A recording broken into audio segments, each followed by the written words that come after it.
함경북도의 한 교도소에서 감옥 문이 통째로 열렸습니다.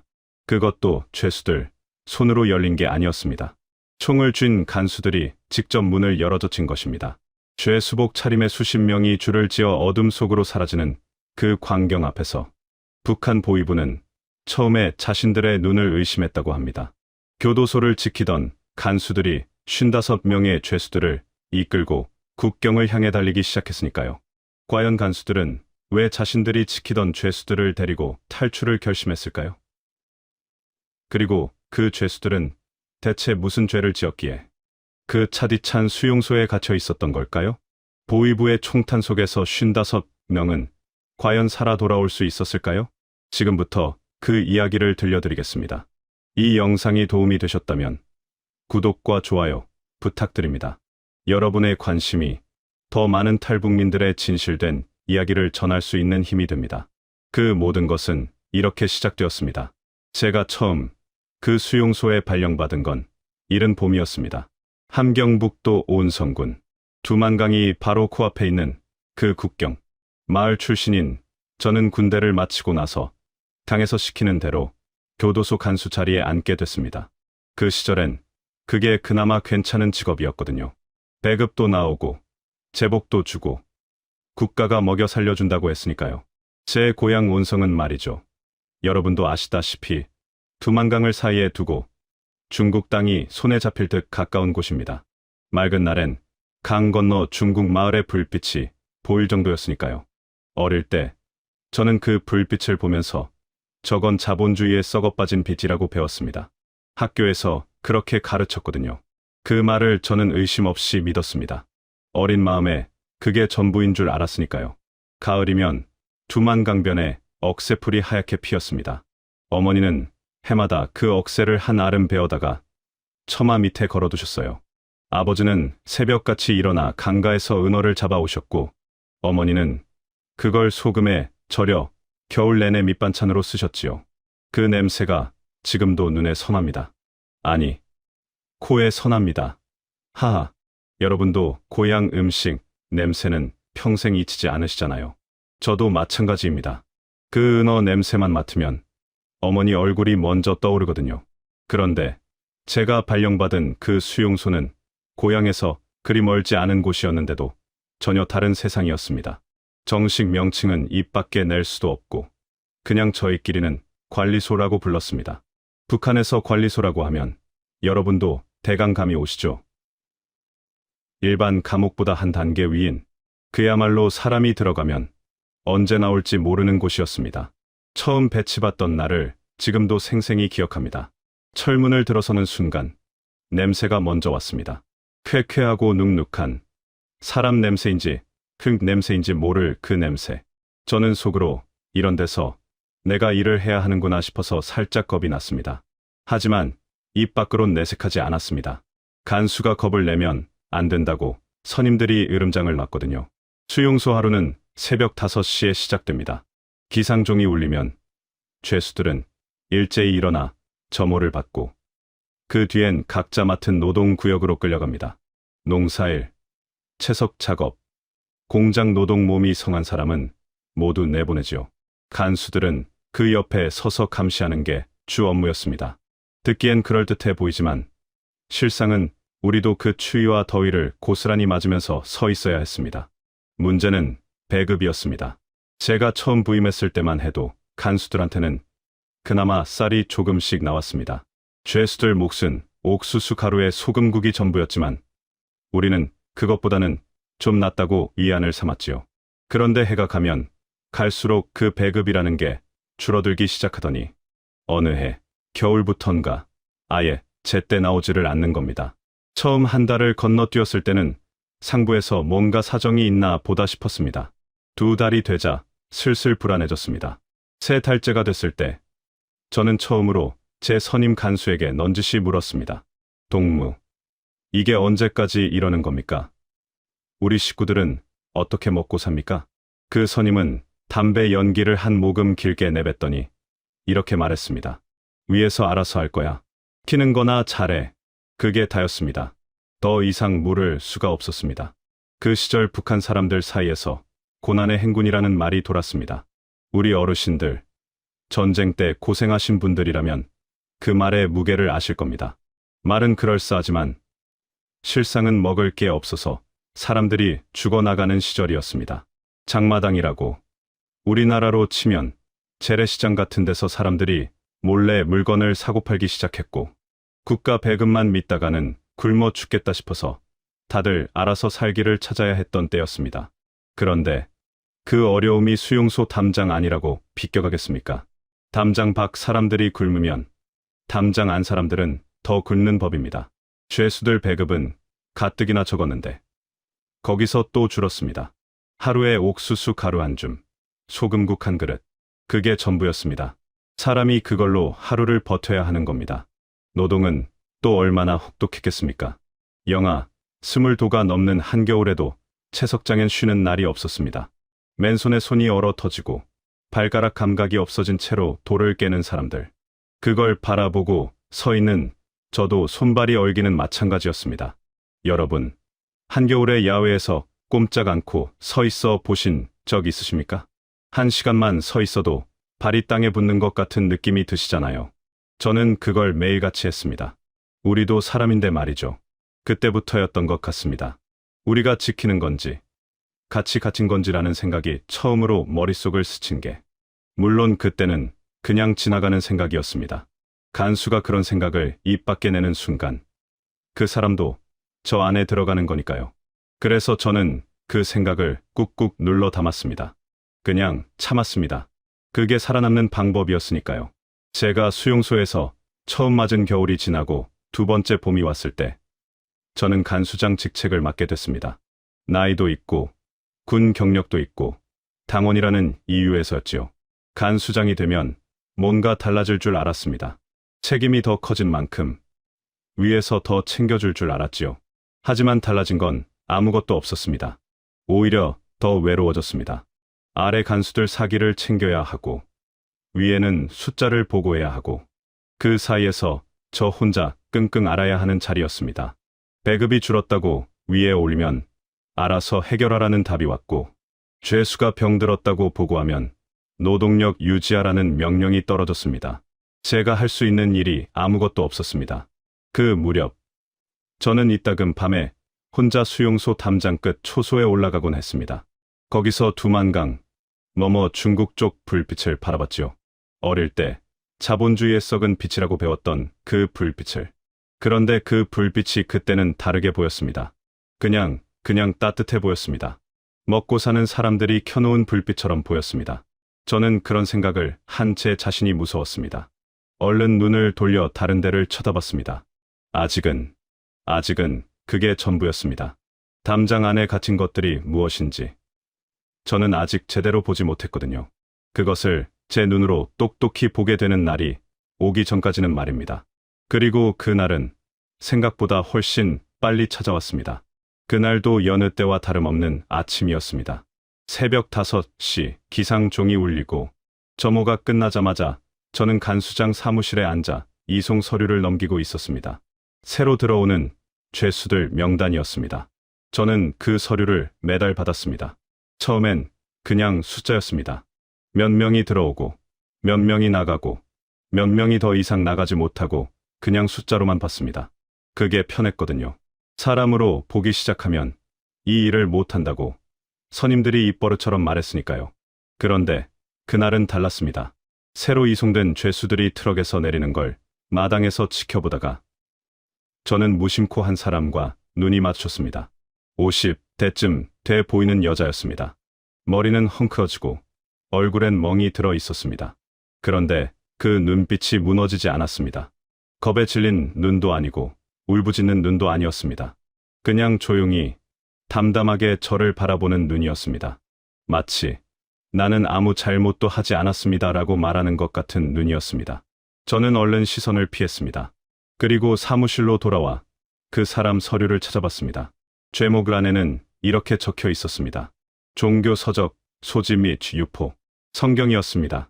성경 한 권을 품고 있었다는 이유였습니다. 저는 그 서류를 한참 들여다봤습니다. 그 여자가 몇 년 형을 받았는지는 적혀 있지 않았습니다. 관리소에 오는 사람들에겐 형량이라는 게 따로 없었으니까요. 나올 날짜가 정해지지 않은 곳이 관리소였습니다. 들어오면 그냥 거기서 사는 겁니다. 언제까지인지 아무도 모르게. 저는 서류를 덮었습니다. 그리고 속으로 중얼거렸습니다. 이게 죄가 맞는 건가? 물론 그 생각은 곧 눌러버렸습니다. 당이 죄라고 하면 죄인 거니까요. 저는 그렇게 배웠고 그렇게 살아왔으니까요. 하지만 그날 이후로 저는 이송 서류를 볼 때마다 죄목란을 유심히 들여다보는 버릇이 생겼습니다. 그리고 볼수록 이상했습니다. 그 다음 달에 들어온 소년이 있었습니다. 16인가 17인가. 아직 얼굴에 솜털이 보송보송한 아이였습니다. 죄목은 이랬습니다. 장마당, 내 무허가 판매 행위. 장마당이라고 여러분도 아시다시피 북한 사람들이 먹고 살려고 모여드는 시장 같은 곳입니다. 그 아이는 거기서 쌀 한 대박을 팔다가 단속에 걸린 겁니다. 쌀 한 대박. 그걸로 관리소에 온 겁니다. 아마도 집에 먹을 게 없어서 어머니를 먹여 살리려고 나온 아이였을 겁니다. 그게 아니면 왜 그 어린 것이 장마당에 나가 쌀을 팔겠습니까? 저는 그 아이가 처음 수용소 마당을 밟던 날을 기억합니다. 트럭에서 내리면서 발이 꼬여 넘어졌습니다. 바닥에 손을 짚고 일어서는데 그 작은 손이 너무 새빨갛게 얼어 있었습니다. 한겨울이었거든요. 아무도 일으켜주지 않았습니다. 아이는 혼자 일어섰습니다. 그러고는 고개를 숙인 채 줄 끝에 가서 섰습니다. 저는 그날 밤 쉽게 잠을 이루지 못했습니다. 그 뒤로도 사연들은 계속 들어왔습니다. 한 달에 새로 이송되는 죄수가 많을 때는 10명이 넘었습니다. 서류를 보면 볼수록 그 안에 담긴 죄목들이 점점 더 낯설게 느껴졌습니다. 나만 드라마를 봤다는 이유로 끌려온 젊은 부부가 있었습니다. 둘 다 20대였습니다. 누군가 몰래 들여온 USB를 빌려봤다가 신고를 당한 거라고 했습니다. 남편은 한쪽 눈이 부어 있었고 아내는 눈물이 마른 자국이 볼에 남아 있었습니다. 둘 다 말이 없었습니다. 서로 곁에 있다는 것만으로 버티는 것 같았습니다. 한 번은 이런 일도 있었습니다. 죄수 하나가 신문 도중에 제 앞에서 이런 말을 했습니다. 간수 동무. 저는 정말 모르고 했습니다. 라디오에서 나오는 거라 그냥 들었을 뿐입니다. 그게 남조선 방송인 줄은 몰랐습니다. 저는 아무 말도 하지 않았습니다. 규정대로라면 그 말을 보고서에 적어야 했습니다. 저는 잠시 펜을 들고 있다가 그냥 내려놓았습니다. 그 사람 눈을 보니 정말이지 진짜 몰랐던 것 같았습니다. 산골 마을에 사는 노인이 오래된 라디오를 틀었다가 잡힌 거였으니까요. 저는 그날 보고서에 그 말을 적지 않았습니다. 작은 일이었습니다. 하지만 그 작은 일 하나를 하고 나서 저는 오래 앉아 있었습니다. 뭔가가 제 안에서 조금씩 바뀌고 있다는 걸 느꼈습니다. 어떻게 바뀌는 건지는 몰랐습니다. 그냥 전과 같지 않다는 건 알았습니다. 여러분, 우리가 6.25를 겪고 나서 남북이 갈라진 게 언제입니까? 그 세월이 얼마나 됩니까? 그동안 우리 남쪽에서도 참 많이 힘들었잖아요. 보릿고개도 있었고 가난도 있었고 그런데 우리는 그 시간 동안 조금씩 나아졌잖아요. 저는 담장 넘어 그 사람들을 보면서 이 사람들도 그냥 살고 싶은 사람들이구나 싶었습니다. 잘 먹고 싶고 자식 잘 키우고 싶고 그냥 보통으로 살고 싶은 사람들이구나. 그게 그렇게 큰 죄인가 싶었습니다. 그렇게 한 사람 한 사람의 얼굴이 제 머릿속에 쌓여갔습니다. 성경을 품고 온 그 50대 여자, 쌀 한 대박 팔다 온 소년, 드라마 한 편 봤다가 온 젊은 부부, 라디오 한 번 잘못 들었다가 온 노인. 저는 어느 순간부터 아침에 저모를 서면서 그 얼굴들을 하나씩 떠올리게 됐습니다. 이름도 다 외웠습니다. 규정상 죄수는 번호로 불러야 했지만 저는 혼자 속으로 이름을 불렀습니다. 그 사람이 번호가 아니라 사람이라는 걸 제 스스로 잊지 않으려고요. 그게 무서운 생각인 줄 알면서도 멈출 수가 없었습니다. 그리고 그해 겨울이 찾아왔습니다. 그 겨울은 제가 지금껏 살면서 가장 길게 느껴진 겨울이었습니다. 그 겨울이 지나고 나서 저는 다시는 예전의 저로 돌아갈 수 없게 됐습니다. 그해 겨울은 유난히 일찍 왔습니다. 10월도 채 끝나기 전에 두만강이 얼기 시작했습니다. 보통은 11월 말이나 돼야 강이 어는데 그 해는 달랐습니다. 강바람이 담장을 넘어 수용소 안까지 파고들었고 새벽 점호 되면 죄수들 입에서 나오는 하얀 입김이 어찌나 짙던지 마치 안개가 마당에 깔린 것 같았습니다. 저는 그 입김들을 바라보면서 속으로 생각했습니다. 저 사람들 올겨울을 버틸 수 있을까? 걱정은 곧 현실이 됐습니다. 첫 번째 죽음은 12월 초였습니다. 채석장에서 일하던 50대 남자였는데 아침 점호 때 일어서지 못했습니다. 동료 죄수가 흔들어도 꼼짝을 안 하더라고요. 의무관을 불렀지만 의무관이라고 해봤자 약 한 봉지 변변이 없는 처지였습니다. 진단은 간단했습니다. 저체온과 영양실조. 그 사람은 그날 오전을 넘기지 못했습니다. 저는 상부에 보고서를 올렸습니다. 수용자 사망, 원인 영양실조 및 저체온. 돌아온 답은 딱 한 줄이었습니다. 관리 철저히 할 것. 관리 철저히. 저는 그 네 글자를 한참 들여다봤습니다. 먹을 걸 주지 않으면서 관리를 철저히 하라니. 약을 주지 않으면서 건강을 유지하라니. 대체 무엇을 어떻게 하라는 말인지 저는 알 수가 없었습니다. 두 번째 죽음은 그로부터 닷새 뒤였습니다. 이번엔 젊은 사람이었습니다.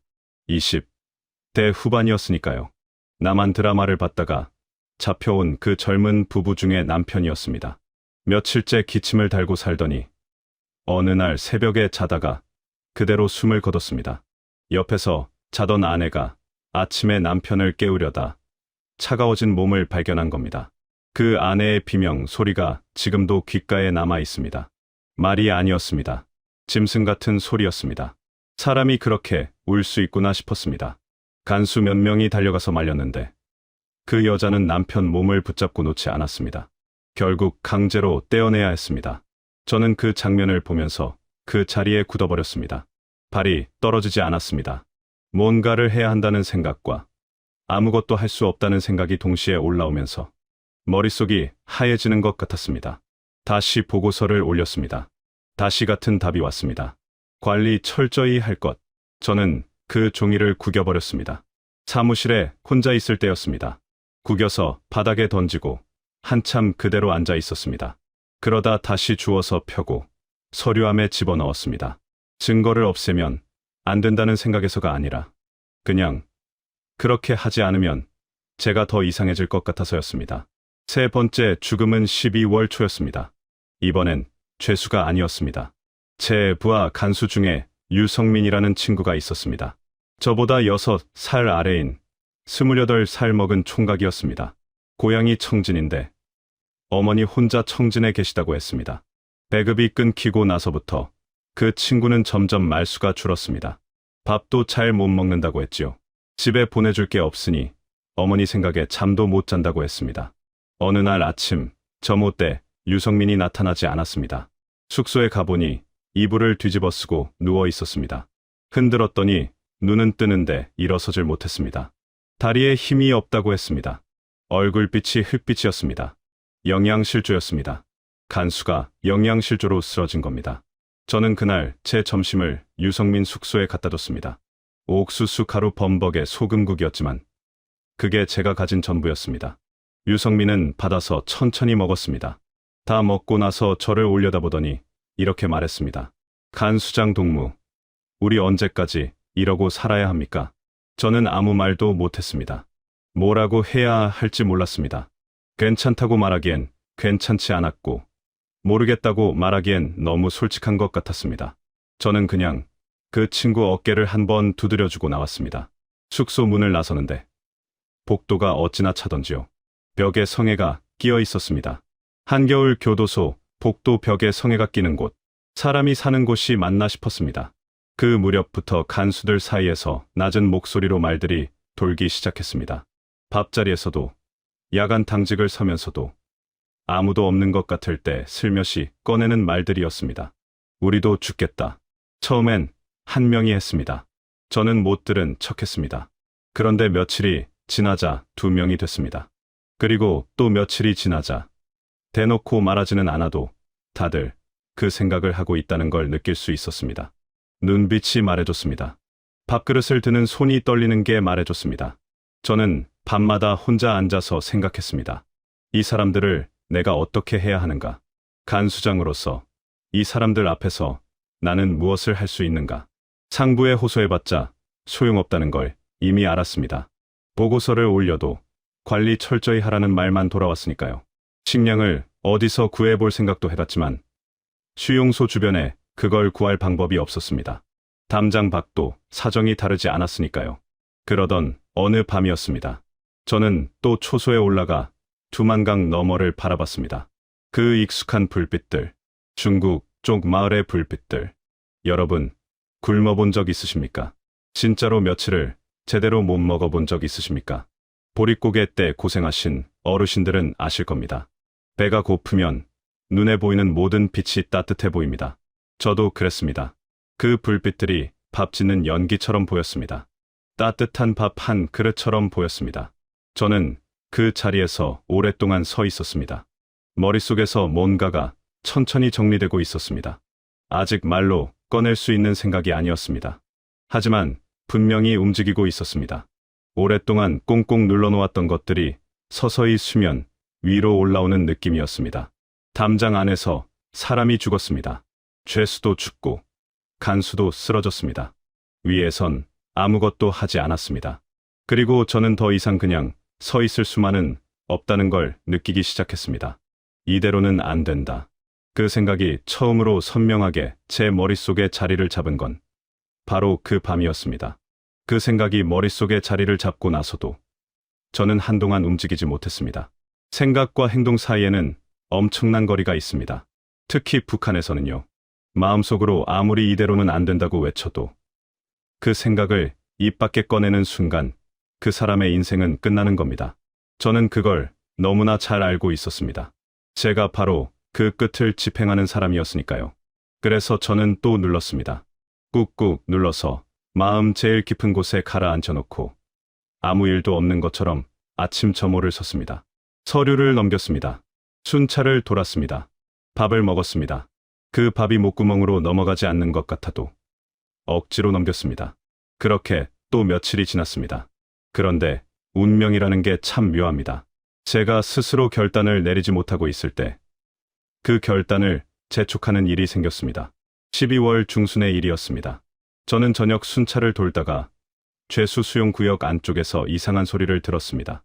낮은 울음소리였습니다. 처음엔 바람 소리인가 싶었습니다. 그런데 가까이 가보니 사람 소리였습니다. 구석 쪽 방에서 흘러나오는 소리였습니다. 문을 열어보니 아까 말씀드린 그 젊은 아내가 벽에 등을 기댄 채 앉아 있었습니다. 남편을 잃은 그 여자요. 무릎을 끌어안고 눈은 뜨고 있는데 아무것도 보지 않는 눈이었습니다. 울음소리는 그 여자한테서 나오는 게 아니었습니다. 바로 옆에 웅크린 그 쌀 팔다 온 소년이었습니다. 17살짜리 그 아이가 무릎 사이에 얼굴을 묻고 소리 없이 울고 있었습니다. 저는 문 앞에 서서 그 광경을 바라봤습니다. 한참을 그러고 서 있었습니다. 그러다 저도 모르게 이렇게 말했습니다. 많이 춥지? 소년이 고개를 들었습니다. 눈이 빨갛게 부어 있었습니다. 저를 보더니 겁을 먹은 듯 몸을 움츠렸습니다. 간수가 다가오면 을에 맞거나 끌려가거나 한다는 걸 그 몸이 기억하고 있는 거였습니다. 저는 아무것도 하지 않았습니다. 그냥 돌아섰습니다. 복도를 걸어 나오면서 주먹을 쥐었습니다. 손톱이 손바닥을 파고드는 게 느껴졌습니다.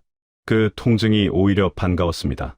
제가 아직 살아있다는 느낌이었으니까요. 그날 밤 저는 잠을 한숨도 못 잤습니다. 눈을 감으면 그 소년의 부은 눈이 보였습니다. 그 여자의 텅 빈 눈이 보였습니다. 얼어 죽은 50대 남자의 굳은 얼굴이 보였습니다. 그리고 유성민의 흙빛 얼굴이 보였습니다. 새벽 3시쯤이었을 겁니다. 저는 자리에서 일어나 앉았습니다. 그리고 스스로에게 물었습니다. 나는 여기서 무엇을 지키고 있는가? 당을 지키고 있는가? 체제를 지키고 있는가? 아니면 저 담장 안에 갇힌 사람들을 지키고 있는가? 아니면 아무것도 지키지 못한 채 그냥 같이 죽어가고 있는 건가? 답이 나왔습니다. 너무나 선명하게 단번에 나왔습니다. 나는 아무것도 지키지 못하고 있다. 그리고 이대로면 우리 모두 죽는다.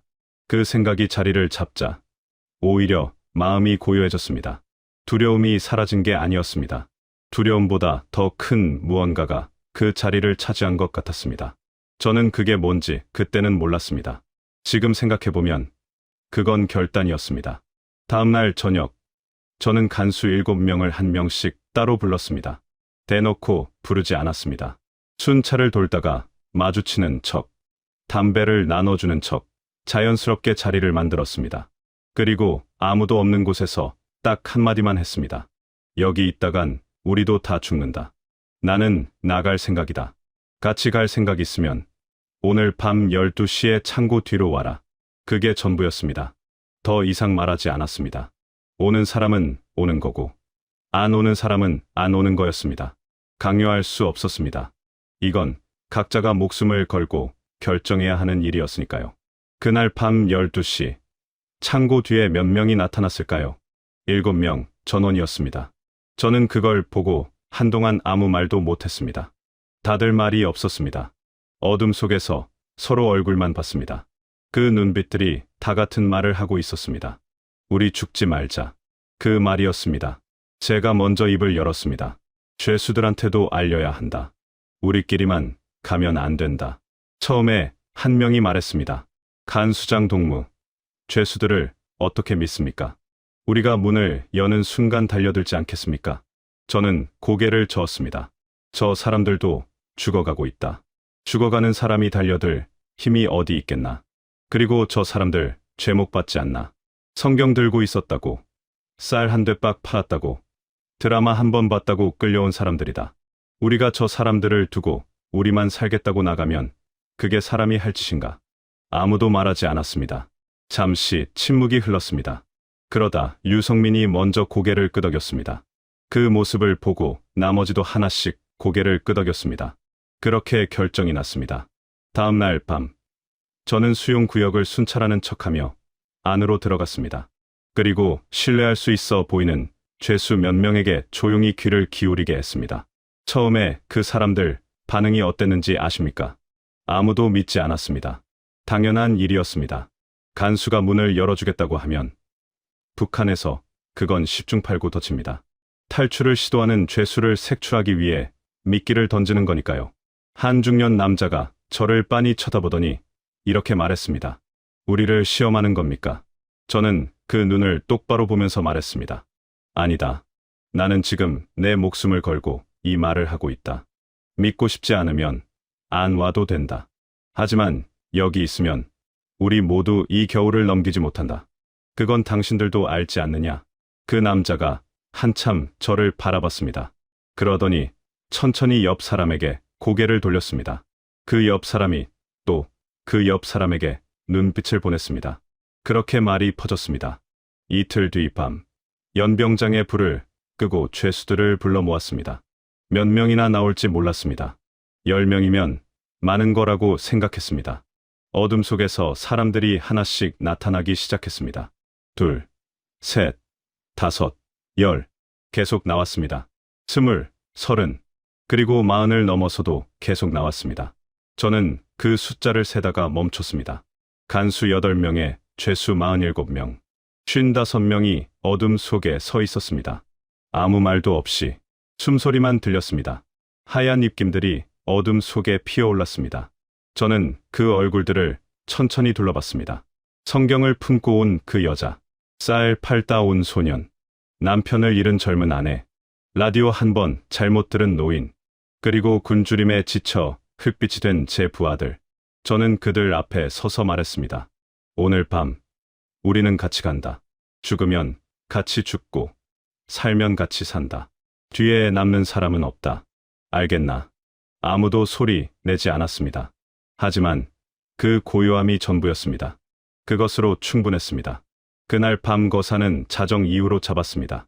자정이 넘으면 교대 근무 간수들의 긴장이 가장 풀리는 시간이었습니다. 저는 간수장으로 몇 년을 일하면서 그걸 알고 있었습니다. 새벽 1시에서 2시 사이. 그 1시간이 우리가 가진 가장 좋은 틈이었습니다. 준비는 사흘에 걸쳐 조용히 했습니다. 먼저 무기고를 확인했습니다. 간수장인 저는 무기고 열쇠를 가지고 있었습니다. 소총 12자루, 권총 5자루, 실탄은 넉넉지 않았습니다. 소총 한 자루당 탄창 2개씩이 전부였습니다. 많지 않았습니다. 하지만 없는 것보다는 나았습니다. 트럭은 수용소 안에 2대가 있었습니다. 식량 수송용으로 쓰던 낡은 소련제 트럭들이었습니다. 요즘 말로 하면 아주 오래된 군용 트럭인데 낡기는 해도 엔진은 돌아갔습니다. 저는 운전을 할 줄 아는 간수가 누구인지 미리 파악해뒀습니다. 다행히 둘이 있었습니다. 국경까지의 거리는 대략 30km 남짓이었습니다. 트럭으로 달리면 1시간이 채 안 걸리는 거리입니다. 하지만 그 30km가 우리 목숨이 왔다 갔다 하는 거리였습니다. 중간에 검문소가 2군데 있었고 보위부 순찰대가 그 길목을 오갔습니다. 저는 55명을 2 트럭에 나눠 태우기로 했습니다. 몸이 약하거나 아이가 딸린 사람은 안쪽에 태우고 젊고 움직일 수 있는 사람들은 짐칸 가장자리에 세웠습니다. 그리고 소총은 간수들이 들되 죄수 중에 군, 복무 경험이 있는 사람에게도 몇 자루를 쥐어줬습니다. 그 순간이 기억납니다. 제가 소총을 건네자 그 죄수가 총을 받아 들고는 저를 쳐다봤습니다. 무슨 말을 해야 할지 모르는 눈이었습니다. 저도 아무 말 하지 않았습니다. 그냥 어깨를 한 번 두드렸습니다. 그걸로 됐습니다. 자정이 지나고 새벽 1시가 됐습니다. 저는 무기고 문을 열었습니다. 열쇠가 자물쇠에 들어가는 소리가 그 고요한 밤에 어찌나 크게 들리던지 심장이 내려앉는 것 같았습니다. 하지만 주변은 조용했습니다. 어둠 속에서 55명이 숨을 죽이고 있었습니다. 무기를 나눴습니다. 트럭, 시동을 걸었습니다. 낡은 엔진 소리가 밤 공기를 갈랐습니다. 그 소리가 너무 크게 느껴져서 등골이 서늘했습니다. 하지만 이제 돌아갈 수는 없었습니다. 시동이 걸린 이상 우리는 가야 했습니다. 수용소 정문은 제가 직접 열었습니다. 간수장 권한으로 야간에도 열 수 있는 문이었습니다. 문이 열리는 그 순간 저는 뒤를 한번 돌아봤습니다. 어둠 속에 쌓인 수용소 건물들, 사람들이 얼어 죽고 굶어 써지던 그 건물들, 저는 그걸 마지막으로 한번 눈에 담았습니다. 그리고 돌아섰습니다. 트럭 2대가 정문을 빠져나갔습니다. 처음 10분은 아무 일도 없었습니다. 어둠 속 비포장도로를 트럭이 달렸고 55명은 숨을 죽이고 있었습니다. 아무도 말하지 않았습니다. 짐칸에 빼곡히 들어찬 사람들의 체온이 느껴졌습니다. 두려움과 희망이 뒤섞인 그 체온이. 첫 번째 검문소가 나타났습니다. 저는 앞 트럭 조수석에 앉아서 소리쳤습니다. 그냥 밀어라. 서지 마라. 트럭이 속도를 높였습니다. 검문소 초소에서 졸고 있던 병사 하나가 불빛을 향해 손을 들었습니다. 멈추라는 신호였습니다. 우리 트럭은 멈추지 않았습니다. 그냥 통과했습니다. 뒤에서 고함 소리가 들렸습니다. 그리고 잠시 후 총소리가 울렸습니다. 첫 발이었습니다. 짐칸에서 누군가 비명을 질렀습니다. 저는 뒤를 돌아봤습니다. 다행히 맞은 사람은 없었습니다. 위협 사격이었습니다. 하지만 그것으로 우리가 발각됐다는 걸 알았습니다. 이제부터는 시간 싸움이었습니다. 더 밟아라. 트럭이 더 속도를 냈습니다. 비포장도로에서 트럭이 튀어오를 때마다 짐칸 사람들이 출렁였습니다. 노인들이 서로를 붙잡았습니다.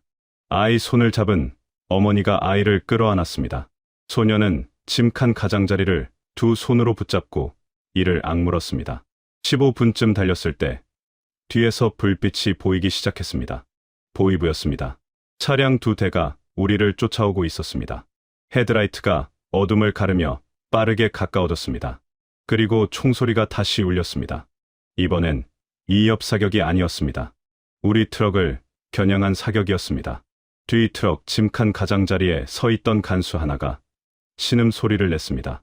어깨에 총을 맞았습니다. 유성민이었습니다.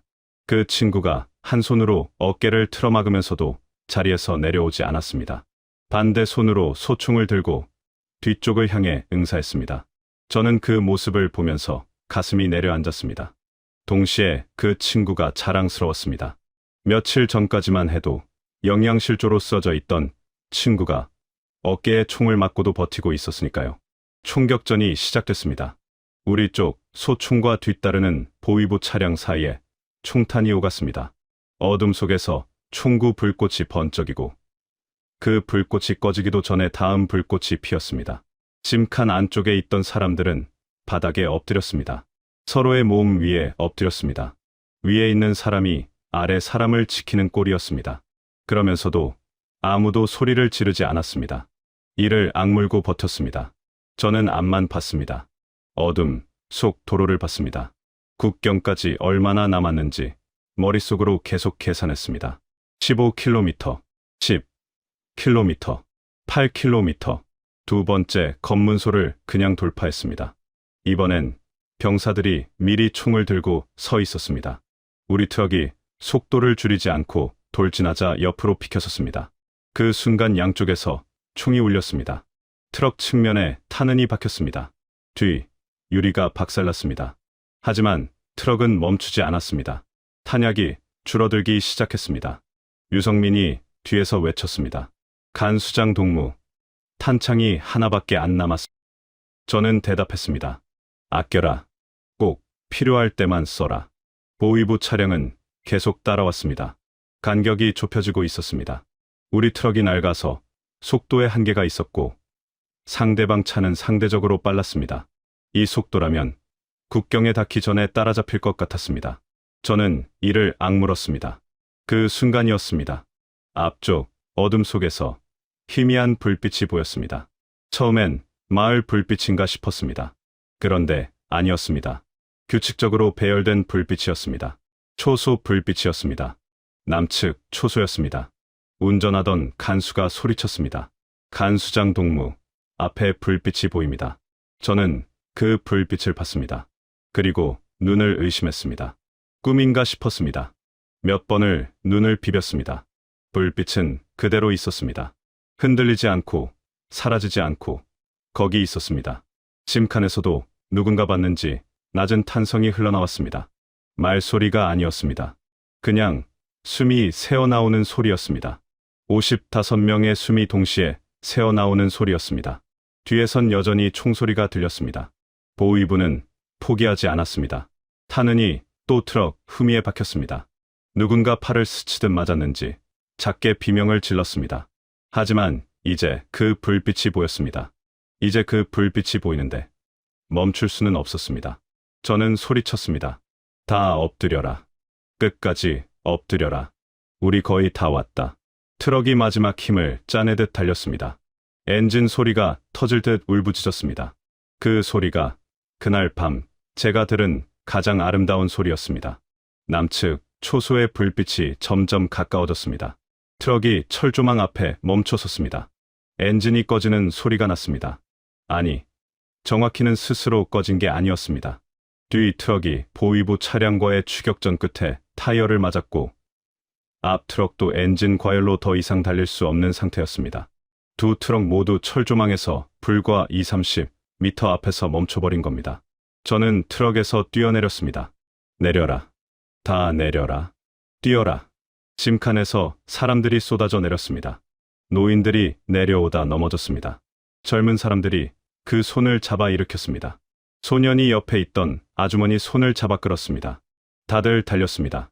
굶어서 다리에 힘이 없는 사람들이, 추위에 발가락 감각도 없는 사람들이 그래도 달렸습니다. 뒤에서 보위부 차량이 멈추는 소리가 들렸습니다. 문 열리는 소리가 들렸습니다. 그리고 총소리가 울렸습니다. 저는 뒤를 돌아봤습니다. 보위부 요원들이 차에서 내려 우리를 향해 사격하고 있었습니다. 어둠 속에서 총구 불꽃이 번쩍였습니다. 저는 소리쳤습니다. 간수들은 뒤를 막아라. 죄수들 먼저 보내라. 간수 8명이 트럭을 엄폐물 삼아 뒤를 향해 몸을 돌렸습니다. 유성민은 어깨에 총을 맞은 채로도 트럭 뒤에 붙어서 한 발 한 발 아꼈습니다. 저는 그 옆에 나란히 섰습니다. 죄수들이 철조망을 향해 달리는 소리가 들렸습니다. 발소리가 어지러웠습니다. 넘어지는 소리도 들렸습니다. 누군가 이름을 부르는 소리도 들렸습니다. 저는 앞을 보지 않고 뒤만 봤습니다. 총탄이 트럭 옆구리를 박을 때마다 쇳소리가 났습니다. 차가운 밤 공기에 화약 냄새가 퍼졌습니다. 그때 옆에 있던 간수 하나가 외쳤습니다. 간수장 동무, 탄창 마지막입니다. 마지막 탄창이었습니다. 저는 그 말을 듣고 잠깐 고개를 들어 앞을 봤습니다. 죄수들이 철조망 앞에 몰려 있었습니다. 누군가 철조망을 손으로 잡아당기고 있었습니다.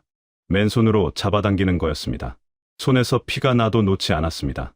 그 옆에서 또 누군가 밑을 타기 시작했습니다. 맨손으로 얼어붙은 땅을 팠습니다. 여러분, 그 장면이 지금도 눈에 선합니다. 굶어서 뼈만 남은 손들이 철조망을 잡아당기고 땅을 파는 장면이, 그 손들이 얼마나 간절했는지, 그 간절함이 눈에 보일 정도였습니다. 철조망 아래로 좁은 틈이 생겼습니다. 들어가라. 엎드려서 들어가라. 사람들이 하나씩 엎드려서 그 틈을 빠져나가기 시작했습니다. 등에 철조망이 긁혔습니다. 옷이 찢어졌습니다. 살이 찢어진 사람도 있었습니다. 그래도 들어갔습니다. 1명, 2명, 5명, 10명. 뒤에서 총소리는 멈추지 않았습니다. 저는 계속 뒤를 막았습니다. 마지막 탄창을 한 발씩 아껴가며 쏘았습니다. 보위부 요원들이 가까이 오지 못하게 했습니다. 한 발 쏘고 자리를 옮기고 또 한 발 쏘고 유성민이 옆에서 같은 걸 했습니다. 어깨에서 피가 계속 흘렀지만 그 친구는 소리도 내지 않았습니다. 20, 30, 40명이 철조망을 통과했습니다. 남은 사람이 얼마 되지 않을 때쯤 남측 초소 쪽에서 불빛이 움직이기 시작했습니다. 사람들이 달려오는 소리가 들렸습니다. 군화 소리였습니다. 그 소리가 우리 쪽으로 가까워졌습니다. 남측 군인들이었습니다. 그쪽에서도 소리가 들렸습니다. 거기 멈춰요. 손 들어요. 한국말이었습니다. 억양이 달랐습니다. 우리 북쪽 말과는 다른 억양이었습니다. 하지만 같은 말이었습니다. 같은 말인데 다른 억양인 그 목소리가 그 순간에 어찌나 낯설고도 반갑던지요. 저는 총을 내려놓았습니다. 그리고 두 손을 들었습니다. 뒤에 있던 간수들도 하나씩 총을 내려놓았습니다. 유성민도 소총을 바닥에 놓았습니다. 그 친구가 총을 내려놓는 순간 그 자리에 주저앉았습니다. 더 이상 버티던 힘이 빠져나간 것 같았습니다. 저는 그 친구 겨드랑이를 잡아 붙들었습니다. 남측 군인들이 우리 주변을 에워쌌습니다. 총을 들고 있었습니다. 눈빛이 날카로웠습니다. 당연한 일이었습니다. 새벽에 북쪽에서 무장한 무리가 넘어왔으니까요. 처음엔 침투 부대인 줄 알았을 겁니다. 저라도 그렇게 생각했을 겁니다. 한 군인이 손전등을 비췄습니다. 그 불빛이 우리 얼굴을 차례로 비췄습니다. 간수복 입은 사람, 죄수복 입은 사람, 피 흘리는 사람, 땅에 주저앉아 우는 사람. 그 군인이 잠시 말을 잃은 것 같았습니다. 그때 철조망 쪽에서 소리가 들렸습니다. 그 쌀 팔다 온 소년이었습니다. 아직 철조망 북쪽에 남아있던 노인 한 명을 끌어당기고 있었습니다. 노인 다리에 힘이 없어서 혼자 기어 들어오지 못하는 거였습니다. 소년이 노인 팔을 잡아당기면서 이렇게 말했습니다. 할아버지, 조금만요. 조금만 더요. 그 말을 들은 남측 군인 하나가 얼른 달려가서 노인 반대편 팔을 잡았습니다. 그리고 같이 당겼습니다. 노인이 철조망 아래를 빠져나왔습니다. 그걸 보고 나서야 저는 그 자리에 무릎을 꿇었습니다. 무릎을 꿇으려고 한 게 아니었습니다. 다리에서 힘이 빠진 겁니다. 그동안 버티고 있던 긴장이 한꺼번에 풀리면서 몸이 말을 듣지 않았습니다. 무릎이 땅에 닿는 순간 손도 땅을 짚었습니다. 차갑고 얼어붙은 땅이었습니다. 그런데 그 차감이 느껴졌습니다. 그냥 땅이 느껴졌습니다. 살아있구나. 그 생각이 들었습니다. 단순하게 그냥 그 생각 하나가 들었습니다. 복잡한 감정이 아니었습니다. 그냥 살아있다는 느낌. 손 밑에 차가운 땅이 살아있다는 증거처럼 느껴졌습니다. 주변에서 울음소리가 들리기 시작했습니다. 한 명이 울기 시작하자 옆 사람도 울었습니다. 그게 번졌습니다. 55명이 차가운 새벽 땅 위에서 울었습니다. 어떤 사람은 소리를 내며 울었고 어떤 사람은 소리도 없이 어깨만 떨었습니다. 어떤 사람은 옆 사람을 끌어안고 울었고 어떤 사람은 혼자 두 손으로 얼굴을 감쌌습니다. 저는 그 울음소리를 들으면서 땅을 짚은 채 고개를 숙였습니다. 하늘에 계신 부모님, 제가 살아 돌아왔습니다. 제가 데려온 이 사람들도 살아 돌아왔습니다. 고맙습니다. 이 말밖에 할 말이 없었습니다. 남측 군인들이 부상자들을 부축하기 시작했습니다. 유성민을 들것에 씌웠습니다. 노인들을 일으켜 세웠습니다. 아이들, 이마를 짚어봤습니다. 말이 통하지 않아도 손짓으로 따라오라고 했습니다. 그 손짓이 참 따뜻해 보였습니다. 저는 마지막으로 일어서면서 북쪽을 한번 돌아봤습니다. 어둠이었습니다. 보위부 차량 불빛이 멀리서 서성이다가 돌아가는 게 보였습니다. 총소리는 멈췄습니다. 국경 너머는 그냥 어둠이었습니다. 저는 그 어둠 속 어딘가에 있을 제 아내와 아들을, 노부모님을 생각했습니다. 제가 사라진 걸 알면 얼마나 두려울까, 얼마나 위험해질까. 그 생각이 올라오자 가슴이 찢어지는 것 같았습니다. 눈물이 나왔습니다. 참으려 했는데 참아지지 않았습니다. 하지만 저는 돌아갈 수 없었습니다. 돌아가는 건 죽는 것이었고, 죽으면 그 사람들 곁에도 있을 수 없었습니다. 살아서 이 땅에 있어야 언젠가 그 사람들을 다시 볼 수 있는 날이 올 수도 있었습니다. 그 언젠가를 붙잡고 저는 돌아섰습니다. 그리고 남측 군인 뒤를 따라 걸었습니다. 발 밑에 땅이 느껴졌습니다. 한 걸음, 한 걸음. 차갑고 단단한 땅이었습니다. 그 땅을 밟는 발이, 그 발이 살아 있었습니다. 55명이 그 땅을 밟았습니다. 남측 초소에서 우리를 처음 맞이한 건 젊은 군인들이었습니다. 20 초반쯤 돼 보이는 아이들이었습니다. 눈빛이 날카로웠지만 손은 조심스러웠습니다. 부상자를 옮길 때도 거칠게 다루지 않았습니다. 유성민을 들것에 실으면서 한 군인이 뭐라고 말을 했는데 저는 그 억양을 알아듣지 못했습니다. 하지만 그 목소리에 악의가 없다는 건 느꼈습니다. 그것만으로도 충분했습니다. 우리는 초소 안으로 안내됐습니다. 처음으로 지붕이 있는 곳에 들어갔습니다. 바람이 막혔습니다.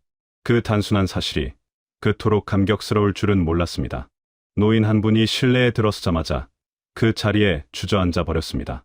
다리가 풀린 게 아니었습니다. 그냥 멈춘 겁니다. 더 이상 도망치지 않아도 된다는 걸 몸이 먼저 알아버린 것 같았습니다. 군인들이 담요를 가져다 뒀습니다. 따뜻한 물도 가져다 뒀습니다. 55명이 담요를 나눠 두르고 물을 마셨습니다. 아무도 말하지 않았습니다. 그냥 앉아서 마셨습니다. 그 따뜻한 물 한 모금이 목을 타고 내려가는 느낌이 지금도 잊히지 않습니다. 물이 그렇게 따뜻할 수 있다는 걸 그때 처음 알았습니다. 부상자들은 바로 의무처치를 받았습니다. 유성민 어깨에 총상을 군의관이 처치했습니다. 철조망에 손이 찢긴 사람들 상처를 소독했습니다. 발에 동상 기운이 있는 사람들 발을 살펴봤습니다. 약이 있었습니다. 붕대가 있었습니다. 그 당연한 것들이 그날 밤엔 기적처럼 느껴졌습니다. 날이 밝을 무렵 검은 차량들이 초소 앞에 줄지어 섰습니다. 국가정보원이었습니다. 남쪽에서 국정원이라고 하면 여러분도 다 아시잖아요. 정보기관입니다. 처음엔 우리도 긴장했습니다. 북한에서 보위부에 불려가면 살아 돌아오지 못한다는 걸 몸으로 알고 있었으니까요. 검은 차에서 내리는 사람들을 보면서 저도 모르게 몸이 굳었습니다. 그런데 그 사람들이 다가오면서 한 첫마디가 이랬습니다. 고생 많으셨습니다. 이제 안전합니다. 저는 그 말을 듣고 한참 있었습니다. 고생 많으셨습니다. 북한에서 그런 말을 듣는 건 상급자한테서나 가능한 일인데 이 사람들은 처음 보는 우리한테 그 말을 했습니다. 저는 그게 의례적인 말인 줄 알면서도 그 말이 귀에서 한동안 떠나지 않았습니다. 우리는 차량에 나눠 타서 어딘가로 이동했습니다. 창밖으로 지나가는 풍경이 낯설었습니다. 도로가 넓었습니다. 포장이 잘 돼 있었습니다. 새벽인데도 가로등이 환하게 켜져 있었습니다. 그 불빛들이 줄줄이 이어지는 게 보였습니다. 저는 그 불빛들을 보면서 이게 그 불빛이구나 싶었습니다. 수용소 초소에서 두만강 너머로 바라보던 그 불빛들, 그 불빛 아래로 제가 지금 지나가고 있구나 싶었습니다. 도착한 곳은 조용한 건물이었습니다. 안으로 들어가니 복도가 길었고 방들이 늘어서 있었습니다. 우리는 각자 방에 배정됐습니다. 방에는 침대가 있었습니다. 이불이 있었습니다. 저는 그 침대를 보고 한동안 서 있었습니다. 이게 진짜인가 싶어서요. 손으로 한번 눌러봤습니다. 푹신했습니다. 그 푹신한 느낌이 너무 낯설어서 오히려 잠이 오지 않았습니다. 조사는 다음 날부터 시작됐습니다. 국정원 조사관들이 우리를 한 명씩 불렀습니다. 저도 불려갔습니다. 조사실은 작고 조용한 방이었습니다. 테이블 하나, 의자 둘, 조사관이 맞은편에 앉았습니다. 40대로 보이는 남자였는데 목소리가 낮고 차분했습니다. 첫 번째 질문이 뭐였는지 아십니까? 밥은 드셨습니까? 저는 그 질문을 듣고 멍했습니다. 조사를 하러 불렀는데 밥을 먹었냐고 묻는 겁니다. 저는 얼떨결에 네라고 했습니다. 조사관이 고개를 끄덕이더니 그 다음에야 본론을 시작했습니다. 그 조사관은 제 이야기를 들으면서 중간에 끊지 않았습니다. 북한에서 보위부 신문을 받아본 저로서는 그게 가장 낯설었습니다. 북한에서 신문이라는 건 상대방이 말하기도 전에 결론이 정해져 있는 거거든요. 그런데 이 사람은 그냥 들었습니다. 받아 적고 고개를 끄덕이고 가끔 되물었습니다. 다그치지 않았습니다. 저는 처음엔 조심스러웠습니다. 어디까지 말해야 하는지, 어디서 말이 끊겨야 하는지 몰랐습니다. 그런데 그 사람이 그냥 들어주니까 어느 순간부터 말이 나오기 시작했습니다. 수용소에서 죽어간 죄수들 이야기, 굶어 쓰러진 유성민 이야기, 연병장에 모인 55명 이야기, 다 했습니다. 말을 다 하고 나니 입이 텁텁했습니다. 오래 쌓아뒀던 걸 한꺼번에 꺼낸 것 같은 느낌이었습니다. 그런데 그 조사가 진행되면서 저를 가장 놀라게 한 건 다른 장면이었습니다. 어느 날 복도를 지나가다가 조사실 문이 열린 걸 봤습니다. 안을 보니 테이블 양쪽에 두 사람이 앉아 있었습니다. 한 명은 제 부하 간수였고 한 명은 그 쌀 팔다 온 소년이었습니다. 나란히 앉아서 각자 조사를 받고 있었습니다. 어제까지 수용소에서 감시하는 사람과 감시당하는 사람이었는데 지금은 같은 테이블 옆에 나란히 앉아 있는 겁니다. 저는 그 장면을 보고 멈춰섰습니다. 간수와 죄수가 나란히 앉아 있는 그 장면이 묘하게 마음에 걸렸습니다. 아프게 걸렸습니다. 저 둘이 북한에서 어떤 관계였는지를 제가 알기 때문에요. 저 소년이 북한에서 어떤 취급을 받았는지를 제가 알기 때문에요. 그런데 지금 이 땅에서는 둘이 같은 의자에 앉아 있습니다. 같은 사람으로 앉아 있습니다. 그게 맞는 겁니다. 그게 원래 맞는 겁니다. 그런데 그 당연한 것이 그토록 새롭게 느껴지다니. 며칠 뒤에 조사관이 저한테 물었습니다. 같이 넘어온 분들 중에 따로 하고 싶은 말씀이 있으신 분 있으십니까? 저는 그 젊은 아내 이야기를 했습니다. 남편을 잃고 혼자 넘어온 그 여자 이야기를요. 그 사람이 잘 있는지 확인해달라고 했습니다.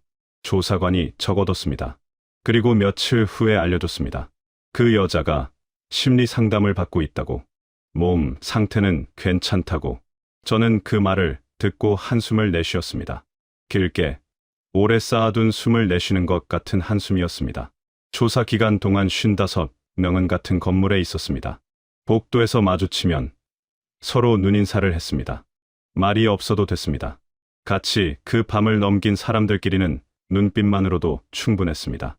그 쌀 팔다 온 소년이 복도에서 저를 보면 꾸벅절을 했습니다. 처음엔 어색했습니다.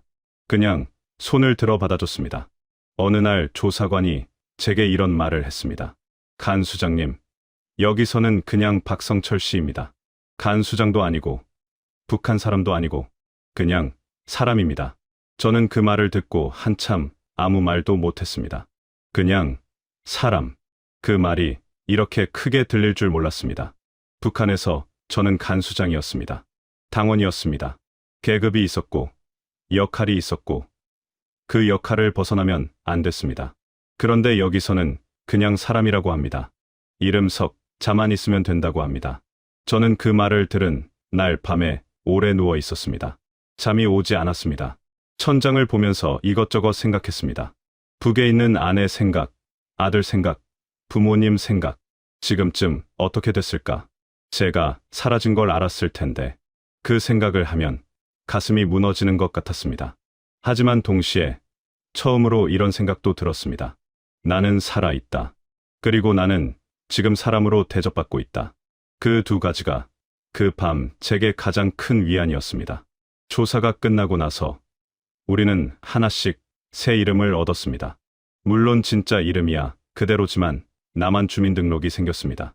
주민등록증이라는 걸 처음 받아든 날을 기억합니다. 작고 얇은 카드 한 장이었습니다. 거기에 제 이름이 적혀 있었습니다. 주소가 적혀 있었습니다. 생년월일이 적혀 있었습니다. 그게 전부인데 저는 그걸 한참 들고 있었습니다. 이게 뭔지 아십니까? 이건 그냥 카드가 아닙니다. 이건 당신이 이 나라에 존재한다는 증명입니다. 북한에서 저는 당이 필요할 때만 존재하는 사람이었습니다. 당이 쓸모없다고 하면 사라져야 하는 사람이었습니다. 그런데 이 작은 카드 한 장이 말하고 있었습니다. 당신은 여기 있다고. 당신은 이 나라 사람이라고. 저는 그 카드를 가슴 주머니에 넣었습니다. 그리고 한동안 손을 가슴에 얹고 있었습니다. 55명은 조사가 끝난 뒤 각자의 길로 흩어졌습니다. 젊은 사람들은 새 출발을 준비했습니다. 그 쌀 팔다 온 소녀는 검정고시를 준비한다고 했습니다. 제가 그 말을 들었을 때 얼마나 기뻤는지 모릅니다. 17살짜리 아이가 공부를 하겠다고 합니다. 그 아이가 북한에 있었다면 평생 그 수용소에서 썩었을 텐데 여기서는 공부를 할 수 있다고 합니다. 그게 그렇게 당연한 일인데 그게 그렇게 감격스러웠습니다. 남편을 잃은 그 젊은 아내는 한동안 많이 힘들었다고 들었습니다. 상담을 받고 조금씩 나아졌다고 했습니다. 나중에 그 사람이 저한테 연락을 해왔습니다. 짧은 문자였습니다. 간 수장님 덕분에 살았습니다. 감사합니다. 저는 그 문자를 받고 한참 화면을 들여다봤습니다. 뭐라고 답해야 할지 몰랐습니다. 한참 만에 이렇게 보냈습니다. 잘 살아요. 그게 전부입니다. 유성민은 어깨 수술을 받고 회복했습니다. 제가 병실을 찾아갔을 때 그 친구가 침대에 앉아 창밖을 보고 있었습니다. 제가 들어서자 돌아보더니 씩 웃었습니다. 그 웃음이 수용소에서 한 번도 본 적 없는 얼굴이었습니다. 살아서 웃는 얼굴이었습니다. 간 수장 동무, 아니 형, 저 밥 잘 먹고 있습니다. 그 말을 들으면서 저도 웃었습니다. 웃으면서 눈물이 났습니다. 그 친구가 밥을 잘 먹고 있다는 말이 그렇게 좋을 수가 없었습니다. 저는 정착하면서 이것저것 배웠습니다. 남한 생활이 처음엔 쉽지 않았습니다. 말이 같아도 다른 게 많았습니다. 쓰는 말이 달랐습니다. 북한에서는 쓰지 않는 말들이 여기선 넘쳐났습니다.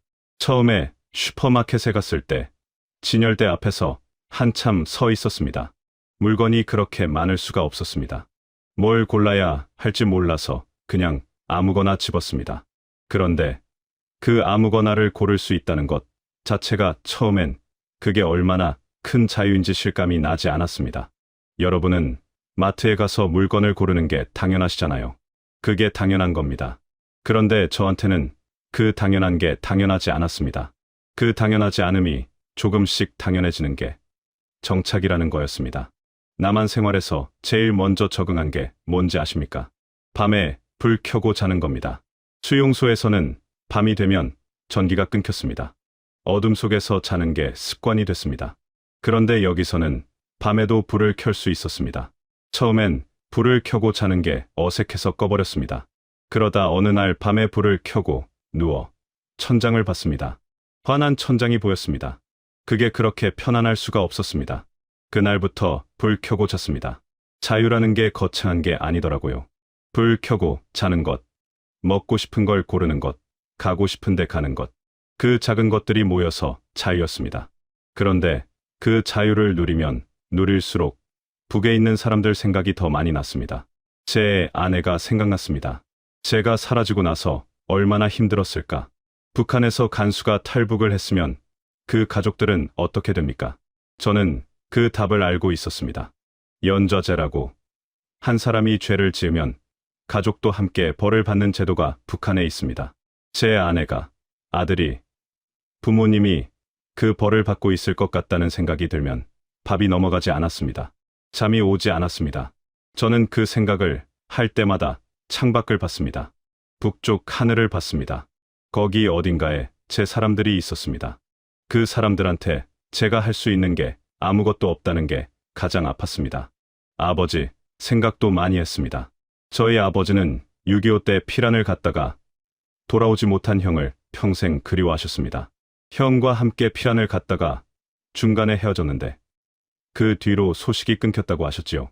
어릴 때 아버지가 술을 드시고 나면 가끔 그 형 이야기를 하셨습니다. 찾으러 가고 싶다고, 살아있으면 좋겠다고, 그런데 갈 수가 없다고. 저는 그때 어린 마음에 그게 무슨 말인지 잘 몰랐습니다. 그냥 아버지가 취하셨구나 했습니다. 그런데 지금은 압니다. 그 말이 무슨 말인지. 가고 싶어도 갈 수 없는 곳에 사람이 있다는 게 어떤 건지. 이제는 제가 그 아버지와 같은 처지가 됐습니다. 아버지, 죄송합니다. 그리고 이제 그 마음을 알 것 같습니다. 저는 이따금 같이 넘어온 사람들을 생각합니다. 55명이 지금 남한 곳곳에서 살고 있습니다. 어떤 사람은 공장에서 일하고, 어떤 사람은 식당을 열었다고 들었습니다. 그 쌀 팔다 온 소녀는 작년에 검정고시에 합격했다고 연락이 왔습니다. 저는 그 문자를 받고 소리내어 웃었습니다. 오래간만에 배꼽이 당기도록 웃었습니다. 그 사람들이 잘 살고 있다는 소식이 들릴 때마다 저는 그날 밤 연병장에 모인 그 얼굴들을 떠올립니다. 어둠 속에서 하얀 입김을 내뿜으며 서 있던 그 얼굴들. 죄수복을 입은 사람, 간수복을 입은 사람이 같이 서 있던 그 밤. 그 밤이 있었기에 지금 이 사람들이 각자의 자리에서 살고 있습니다. 그 밤이 있었기에 저도 지금 이 자리에 있습니다. 제가 남한에서 살면서 가장 많이 받은 질문이 있습니다. 무섭지 않았냐고요. 간수장이면서 왜 죄수들을 데리고 나왔냐고요. 저는 그 질문을 받을 때마다 잠깐 생각합니다. 그리고 이렇게 답합니다. 무서웠습니다. 너무 무서웠습니다. 지금 생각해도 그날 밤 어떻게 그걸 했는지 모르겠습니다. 하지만 그 사람들 얼굴이 보였습니다. 성경 들고 온 아주머니, 쌀 팔다 온 소년, 드라마 봤다고 온 젊은 부부. 그 얼굴들이 보이는데 혼자 나갈 수가 없었습니다. 그게 전부입니다. 사람이 사람을 보면 할 수 있는 일이 생깁니다. 그게 제가 그날 밤 배운 겁니다. 지금 이 이야기를 듣고 계신 여러분께 마지막으로 하고 싶은 말이 있습니다. 저는 통일을 바랍니다. 거창한 통일이 아니어도 됩니다. 그냥 북에 있는 제 아내가 저한테 전화 한 통 할 수 있는 날이 왔으면 합니다. 제 아들 목소리를 한 번 들을 수 있는 날이 왔으면 합니다. 아버지가 평생 그리워하던 그 형처럼 저도 평생 그리워하다 끝나지 않았으면 합니다. 여러분 세대가 6.25를 겪고 이 나라를 만들어 오셨잖아요. 그 세월이 얼마나 힘드셨습니까? 그 힘듦 끝에 지금 이 나라가 있는 겁니다. 저는 그 나라에 와서 사람 대접을 받았습니다. 그게 고맙습니다. 정말로 진심으로 고맙습니다. 언젠가 통일이 되는 날, 저는 두만강에 다시 가고 싶습니다. 어머니가 억새를 베던 그 강변에 다시 서고 싶습니다. 아버지가 은어를 잡던 그 강물에 손을 담그고 싶습니다. 그 날이 올 때까지 저는 여기서 살겠습니다. 여기서 버티겠습니다. 그리고 같이 넘어온 55명도 다들 그렇게 살고 있습니다. 북한에서는 범죄자였지만 여기서는 그냥 사람입니다. 그것으로 충분합니다. 끝까지 들어주셔서 감사합니다.